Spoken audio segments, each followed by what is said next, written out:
M V Nikesh Kumar ഒരു ദൃശ്യമാധ്യമ പ്രവർത്തകൻ എന്ന നിലയ്ക്ക് കേരളം മുഴുവൻ കണ്ടയാളാണ്. അദ്ദേഹം നല്ല തോതിൽ ആളുകൾക്കിടയിൽ ഇറങ്ങി വോട്ട് പിടിക്കുന്നുമുണ്ട്. പല ആക്ഷേപങ്ങളും ഉണ്ടെങ്കിൽ പോലും കെ എം ഷാജിയേക്കാൾ ഞങ്ങൾക്ക് എം വി നികേഷ് കുമാറിന്റെ മതി എന്ന് ജനം തെരഞ്ഞെടുക്കുകയാണെങ്കിൽ അതാകില്ലേ അവരുടെ തീരുമാനവും ശരിയും? ഈ എം വി നികേഷ് കുമാറിന് ഒരു വ്യക്തി എന്ന നിലയിൽ മത്സരിക്കുവാനുള്ള അദ്ദേഹത്തിന്റെ സ്വാതന്ത്ര്യത്തെ ഞങ്ങൾ ചോദ്യം ചെയ്യുന്നില്ല. ഇവിടെ പ്രശ്നം ഒരു പൊളിറ്റിക്കൽ മൊറാലിറ്റി എന്നൊരു ഘടകമുണ്ട്. അത് കമ്മ്യൂണിസ്റ്റ് പാർട്ടിക്ക് അതില്ല എന്നുള്ളത് വേറെ കാര്യം. ആ പൊളിറ്റിക്കൽ മൊറാലിറ്റിയെ കുറിച്ച് ഇപ്പോൾ ഇവിടെ പറഞ്ഞു എം വി നികേഷ് കുമാർ വളരെ ചെറുപ്പത്തിലെ ഒരു കമ്മ്യൂണിസ്റ്റ് ചിന്തയിൽ അധിഷ്ഠിതമായി വളർന്നു വന്നതാണ്. മാധ്യമരംഗത്തായതുകൊണ്ട് അദ്ദേഹത്തിന് അതിന് അവസരം കിട്ടില്ലെന്ന്. നിങ്ങൾ 30 വർഷങ്ങൾക്ക് മുമ്പ് സഖാവ് എം വി രാഘവനെ ചവിട്ടി പുറത്തിയാക്കിയതിനു ശേഷം സഖാവ് എം വി ജയരാജൻ നടത്തിയ കൂത്തുപറമ്പ് സമരത്തിന്റെ ഭാഗമായി നടന്ന വെടിവെപ്പുള്ള രക്തസാക്ഷികളുമായി ബന്ധപ്പെട്ട് എം വി ആറിനെതിരെ കേസ് പത്മനാഭൻ കമ്മീഷൻ റിപ്പോർട്ടിന്റെ അടിസ്ഥാനത്തിൽ FIR കേസ് രജിസ്റ്റർ ചെയ്ത് എം വി ആറിനെ അറസ്റ്റ് ചെയ്ത് പോലീസ് സ്റ്റേഷനിൽ ലോക്കപ്പിൽ ഇട്ടപ്പോൾ പുറത്തു വന്നിരിക്കുന്ന ഒരു ചിത്രമുണ്ട് വാട്സപ്പിൽ പ്രചരിക്കുന്നത്.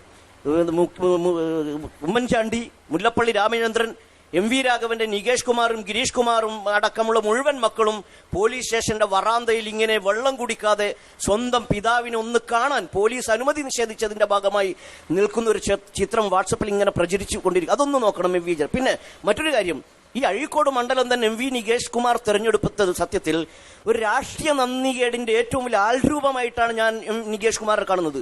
30 വർഷങ്ങൾക്ക് മുമ്പ് 85 ബദൽ രേഖയുടെ പ്രശ്നവുമായി ബന്ധപ്പെട്ട് എം വി രാഘവനെ ചവിട്ടി പുറത്താക്കിയപ്പോൾ ആ എം വി രാഘവൻ CMP ഉണ്ടാക്കി. എം വി രാഘവൻ എന്ന് പറഞ്ഞ വ്യക്തിക്ക് 2ാം രാഷ്ട്രീയ പുനർജന്മം നൽകിയത് ഈ അഴീക്കോട് മണ്ഡലത്തിൽ വെച്ചാണ്. അദ്ദേഹത്തിന് പുനർജന്മം നൽകുന്നതിനൊരു കൈത്താങ്ങായി നിന്നത് ഇന്ത്യൻ യൂണിയൻ മുസ്ലിം ലീഗാണ്. അതിനിവിടെ സ്ഥാനാർത്ഥിയെ പ്രഖ്യാപിച്ചു VK അബ്ദുൽ ഖാദർ മൗലവി. മുസ്ലിം ലീഗിന്റെ നേതാക്കന്മാരുടെ അടുത്തേക്ക് വന്ന് എനിക്കൊരു രാഷ്ട്രീയ ജന്മം തരണമെന്ന് പറഞ്ഞപ്പോ പ്രിയപ്പെട്ട മൗലവി സാഹിബ് നോമിനേഷൻ ബില്ലിൽ പോയി എം വി ആറിനെ നിർത്തി. ഇവിടെ ജയിപ്പിച്ചു. എം വി രാഘവന് സീറ്റ് കൊടുത്തതിൽ അഭിമാനം കൊള്ളുന്ന ലീഗുകാർ അന്ന് എം വി രാഘവനെ ഒരു കൊലക്കേസിൽ പ്രതിയാക്കിയത് മറന്നുപോകരുത്. എം വി രാഘവനെ കൊലക്കേസിൽ പ്രതിയാക്കിയ ലീഗ് ഇന്നിപ്പോ എം വി രാഘവനെ തങ്ങളുടെ സങ്കുചിത രാഷ്ട്രീയ ലാഭത്തിന് വേണ്ടി ദുരുപയോഗം ചെയ്യുകയാണ്. അപ്പൊ എം വി രാഘവന് സീറ്റ് കൊടുത്തതിൽ അദ്ദേഹം അഭിമാനം കൊള്ളുന്നുവെങ്കിൽ തീർച്ചയായും എം വി രാഘവന്റെ പുത്രനൂടെ മത്സരിക്കുന്നതിനെ സങ്കുചിത രാഷ്ട്രീയ ലാഭത്തിന് വേണ്ടി ഇകഴ്ത്തിക്കാട്ടാൻ പാടില്ല. മറ്റൊന്ന്, കൂത്തുപറമ്പ് രക്തസാക്ഷിത്വം അഴിമതിക്കും ഭരണകൂട ഭീകരതക്കുമെതിരായി നടന്ന സമരത്തിന്റെ രക്തസാക്ഷിത്വമാണ്. ഇന്ന് കേരളത്തിൽ നടക്കുന്നത്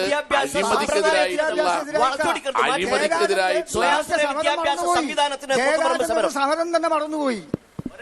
അത് ശാസ്ത്രീയ വിദ്യാഭ്യാസത്തിനെതിരായിട്ടാ. പക്ഷേ M V Jayarajan medical college നടക്കുന്നത് മേഡിക്കൽ ഏർപ്പാടാ. അഴിമതിക്കും മറ്റേ ഭീകരതയ്ക്കും എതിരായിട്ടാണെന്ന് അല്ല, ശാസ്ത്രീയ വിദ്യാഭ്യാസത്തിനെതിരായിട്ടാണ് അന്ന് DYFIയും SFIയും സമരം. അത് അങ്ങനെയല്ലേ?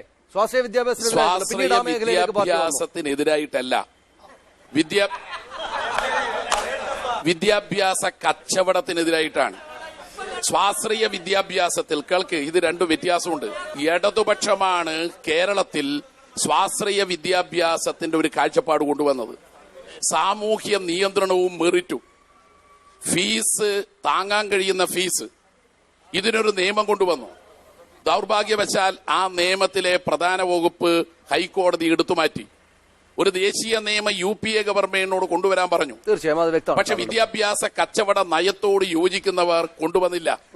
യഥാർത്ഥത്തിൽ വിദ്യാഭ്യാസ കച്ചവടം AK ആന്റണി അവസാനിപ്പിച്ചില്ലെന്ന് മാത്രമല്ല, AK ആന്റണി പറഞ്ഞ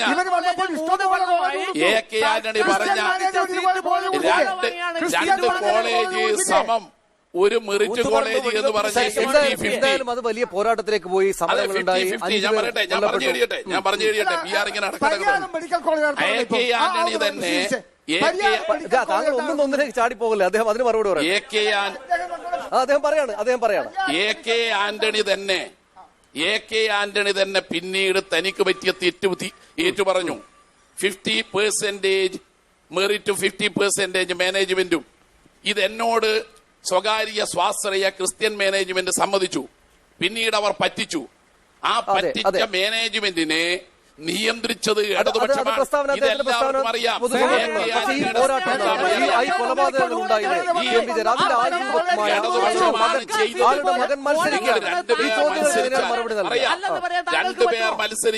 രണ്ടുപേർ ആവർത്തിച്ചു പറഞ്ഞാലും ഇടതുപക്ഷമാണ് സ്വാശ്രയ വിദ്യാഭ്യാസത്തിന് സാമൂഹ്യ നീതിയും മെറിറ്റും ഉറപ്പുവരുത്തിയത്. ഉള്ളതാണ് പോരാട്ടം. ആ പോരാട്ടത്തിൽ രക്തസാക്ഷികളായ 5 പേരുടെ കൊലപാതകത്തിന് കാരണമായ ആളുകളുടെ മകൻ മത്സരിക്കുമ്പോൾ മറുപടിയാണ് നൽകുക. കൂത്തുപറമ്പ് വെടിവെപ്പിന് വിദ്യാഭ്യാസ കച്ചവടത്തിനെതിരായ, അഴിമതിക്കെതിരായ, ഭരണകൂട ഭീകരതക്കെതിരായിട്ടുള്ള സമരത്തിന്റെ ഭാഗമാണ്. അതിപ്പോഴും തുടരുന്നു. കൂത്തുപറമ്പ് വെടിവെപ്പിന് അന്നത്തെ ഭരണകൂട ഭീകരത കാരണമായെങ്കിൽ ആ ഭരണകൂട ഭീകരത, അഴിമതി, തമിർത്താടി ഇപ്പോഴും നടപ്പാവുമ്പോൾ ആ അഴിമതിക്കെതിരായിട്ടുള്ള പോരാട്ടത്തിൽ നികേഷ് കുമാറിനെ ഉൾപ്പെടെ അണിനിരത്തിക്കൊണ്ട് അത് നടത്തുക എന്നുള്ളതാണ് ഇന്നത്തെ കാലഘട്ടത്തിൽ ഇടതുപക്ഷം ചെയ്യുന്നത്. അതിലൊരു തെറ്റുമില്ലെന്ന് മാത്രമല്ല, അഴിമതിക്കെതിരായിട്ടുള്ള പോരാട്ടം അന്ന് നടന്നതിനേക്കാൾ ശക്തമായി ഇന്ന് നടത്തേണ്ടി വരുന്നു. അത് നടത്തുകയാണ് നികേഷ് കുമാറിന്റെ സ്ഥാനാർത്ഥിത്വത്തിലൂടെ ഇടതുപക്ഷം ചെയ്യുന്നത്. അത് സഹോദരിയെ കൊണ്ട് പറയിപ്പിച്ചതാ.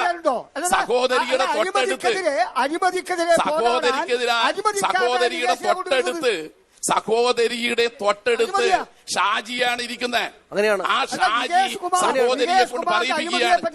നിങ്ങൾ ആർക്കൊക്കെ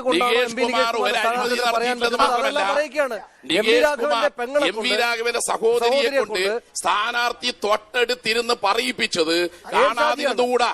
അതിന്റെ ഫോട്ടോ എല്ലാറ്റിലും വന്നതാണ്. അതുകൊണ്ട് സ്ഥാനാർത്ഥിയുടെ വോട്ട് ചോദിച്ച് ചെന്നപ്പോഴാണ് ഈ സംഭവം ഉണ്ടായതെന്ന് പറഞ്ഞാൽ പിന്നെ രാഘവന്റെ സഹോദരിയെ കാണാൻ നികേഷ് തോറ്റുപോവുക സംശയിക്കുന്നതായി പറയുന്നത്. സരിതാ വിവാദം, സോളാർ വിവാദം, ഇതിൽ അനവധിയായ അഴിമതി വിഷയങ്ങൾ കൂടെയുണ്ട്. അഴീക്കോട് നിയോജക മണ്ഡലത്തിലെ ജനങ്ങൾ KM ഷാജിയെ വിജയിപ്പിക്കുമെന്ന കാര്യത്തിൽ യാതൊരു തർക്കമില്ല. പക്ഷേ അതുകൊണ്ട് താങ്കളുടെ തോൽപ്പിക്കുക എന്ന പദപ്രയോഗത്തിന് പ്രശ്നം. രണ്ടാമത്തത്, കേരളത്തിൽ ഇപ്പൊ കത്തിക്കുന്ന 2-3 പ്രശ്നങ്ങൾ ഏതാ? ബാർക്കോയ പ്രശ്നം. എന്താ ബാർക്കോയ പ്രശ്നം? ഐക്യജനാധിപത്യ മുന്നണി ഗവൺമെന്റ് അടച്ചുപൂട്ടിയ ബാറുകൾ തുറക്കണമെന്നാവശ്യപ്പെട്ടുകൊണ്ട് കോടിയേരി ബാലകൃഷ്ണൻ അടക്കമുള്ള ആളുകളുമായി നടത്തിയ ഗൂഢാലോചനയുടെ ഫലമായിട്ടാണ് ബിജു രാധാകൃഷ്ണൻ ആരോപണമായി രംഗത്ത് വന്നത്. പ്രശ്നത്തിന് രണ്ടാമത് ചോദിച്ചത് രണ്ടാമത്തത് ഒരു സരിതാ പ്രശ്നം പറഞ്ഞു. സരിതാ പ്രശ്നത്തിൽ മുഖ്യമന്ത്രിക്ക് വേണ്ടി ഹാജരാകുന്ന അഭിഭാഷകൻ വഴി വളരെ അടുത്ത ബന്ധമുള്ളതാണ്. ഞാൻ മറുപടി 33 ക്രിമിനൽ കേസുകളിൽ പ്രതിയായ സരിതയുടെ പ്രചരണം 3000 രൂപയുടെ വണ്ടിച്ച കേസടക്കം സരിതയുടെ പേരിലുണ്ട്. അവരാണ് പറയുന്നത് 1.5 കോടി ഡൽഹിയിൽ വെച്ച് കൊടുത്തു എന്ന് പറയുന്നത്. 10 കോടി രൂപ EP ജയരാജൻ ഓഫർ ചെയ്തു. എന്തിനാ? അതൊക്കെ ഒഴിവാക്കണമെന്ന് പറഞ്ഞു. സ്ഥാനാർത്ഥി ഉണ്ടാക്കാൻ പറ്റില്ല. എന്തുകൊണ്ടാണ്? അഴിമതി കേസ് കൊണ്ടാണ്. മുന്നണിയുടെ പ്രതീതിയാണ് ചോദിക്കില്ലേ? ചോദ്യങ്ങൾക്ക് ഉത്തരം കിട്ടിയില്ല. കോൺഗ്രസ്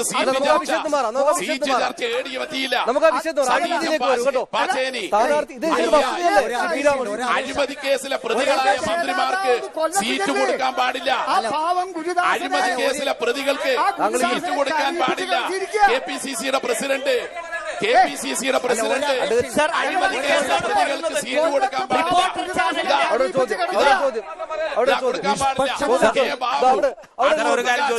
ഇവർക്ക് സീറ്റ് കൊടുക്കാൻ പാടില്ല. KPCC പ്രസിഡന്റ് സോളാർ കോഴ, ബാർ കോഴ, തൊഴിലാളികളുടെ